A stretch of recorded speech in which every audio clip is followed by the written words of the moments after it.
Hello বন্ধুরা, কেমন আছো? আশা করি খুব ভালো আছো আর আমিও খুব ভালো আছি। তো প্রত্যেক দিনের মতো আজকেও আমি ছাদে উঠে পড়েছি। সকালবেলা আমি প্রত্যেক দিনই ছাদে উঠি, কিন্তু গত দুদিন বৃষ্টির জন্য উঠতে পারিনি। তা আজকে উঠে দেখি আমার গাছের ফলগুলো সব পেকে গেছে।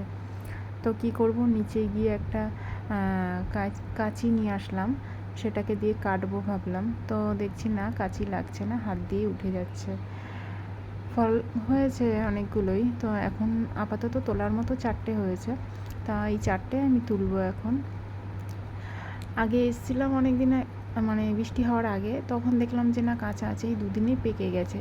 ভেতরে কতটা এবং ভেতরে কতটা মিষ্টি হবে জানি না, কিন্তু প্রত্যেকবার মিষ্টি হয় ফলগুলো। তো এবছর একটু বেশিই ধরেছে। নিচের গাছটাতে ধরেছে একটা।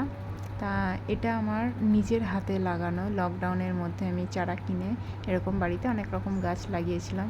তো নিজের হাতে লাগানো গাছে যদি ফল ধরে, তো সত্যিই খুব আনন্দ হয় মনে। আর সেরকমটা আমাদেরও হচ্ছে, তাই তোমাদের সাথে একটু শেয়ার করি।